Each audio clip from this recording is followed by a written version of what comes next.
Johnny Jones, an active and faithful member at Worldoutreach Center, experienced a life-threatening encounter with death.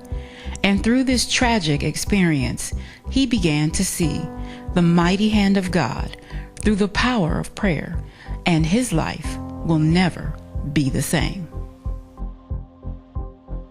The day started out really typical.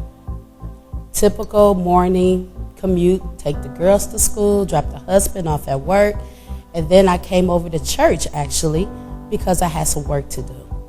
But then I get a phone call around 12:30 in the afternoon from Johnny, which is really out of his character. I was at work complaining about a cough that I've been dealing with for the last 2-3 weeks, and couldn't really get a deep breath of air, and had this lethargicness about myself, and it started to weigh down on me. Before the shift was over, I decided, hey, let me call the wife to come and get me, and I need to finally go see someone to check me out. He said that he was having trouble breathing and he had this cough that wouldn't go away, so he wanted us to take him to the urgent care clinic. So I go and pick him up. We go to the urgent care clinic, and when they come in, take the vitals and everything, the tech went and got a nurse.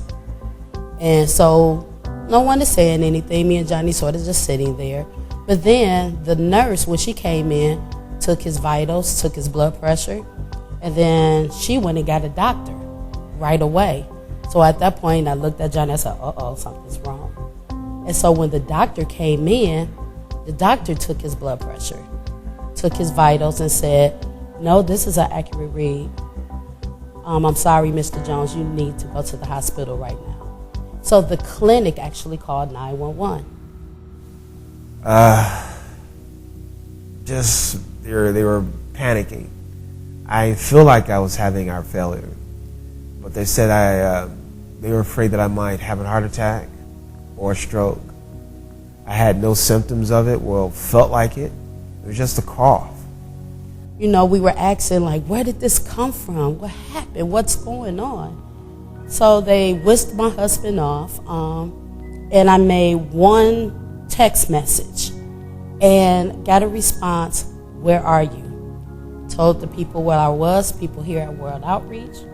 And when I came to the emergency waiting room, there was a team of people sitting there waiting and praying for me and my husband. Turns out my husband's blood pressure was 280 over 180. And his legs had begun to swell right in front of me. Ankles, feet had begun to flare up, started holding fluid. Then all of a sudden, they were talking ICU. They were trying to prevent him from having a heart attack or stroke. So I'm seeing all of these IVs go in him, and I'm seeing all of these doctors running in and out, and it just really became a really scary situation. We get into the ICU, and they ran some tests and blood tests and whatnot, and they told me that my heart, because of my high blood pressure, was spilling, the fluids were going into my lungs. Thus the reason why I could not get a breath of air. My kidneys were failing, which explains why my ankles and feet were swelling. They decided to find out that I'm in stage 5 kidney failure, and my heart's failing, and it doesn't have the strength to pull the water out of my body. And so, you sit there and you just sort of wonder, what in the world is going on? This is right after the 21-day consecration that we both participated in. In fact, he even led some of the prayer during that 21-day fast, so it sort of blindsided us. But one of the things that I could say is, though, even when that situation happened, and as I'm leaning just on the prayers of the saints, because even though it was a scary situation, we were surrounded. We were surrounded by the pastors, the pastoral staff, the Love and Action team, I mean, every team that we've ever served in at this church, all of a sudden there was just this whoosh. That's the only way I can describe it. And it was almost like a righteous indignation that just rose up, and people began to pray. And then they even seen spots on his lungs. So he had just organ failure, just everything just going just berserk at the same time. And just to see his mortality become a reality right in front of you, knowing that we're still raising daughters, we still have a whole future. You know, this was 2 days after his birthday.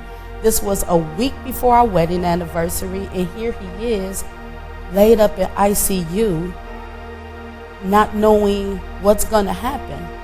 But one of the things, even through this process, that I'm thankful for is the support we received over at WOC.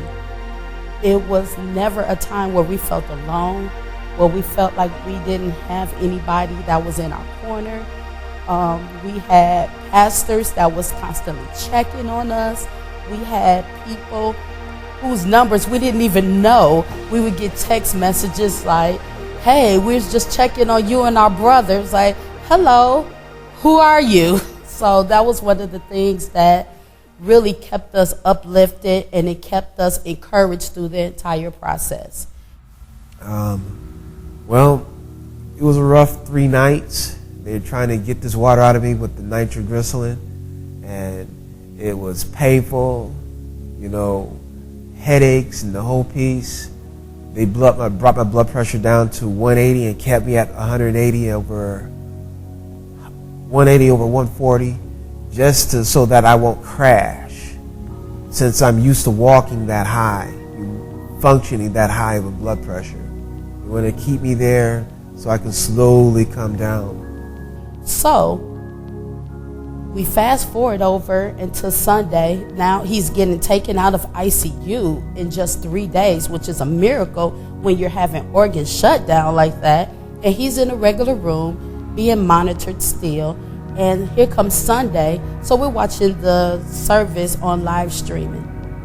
And we see Pastor Skip come up and say, hey, we have some business to take care of. And me and my husband was like, wonder what business do they have to take care of? And then you hear our names being called out in service, like, oh, we're the business. Okay. So, you know, we're sitting there and we're looking at hundreds of people just coming together, lifting us up in prayer. And it fueled our faith. It just gave us an encouragement that we could do this, that we're surrounded, and that this is a family that has our back.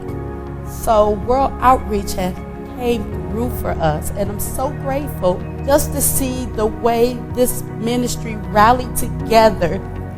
It absolutely blew our mind, and just the power of the prayer. We were prayed for the first service as well as the second service. And the miracle of this whole thing was, by the time that second service was over, the doctors was coming into his room saying, your blood pressure, which started out from 280 over 180, it went down to 124 over 79, and they said, you're free to go.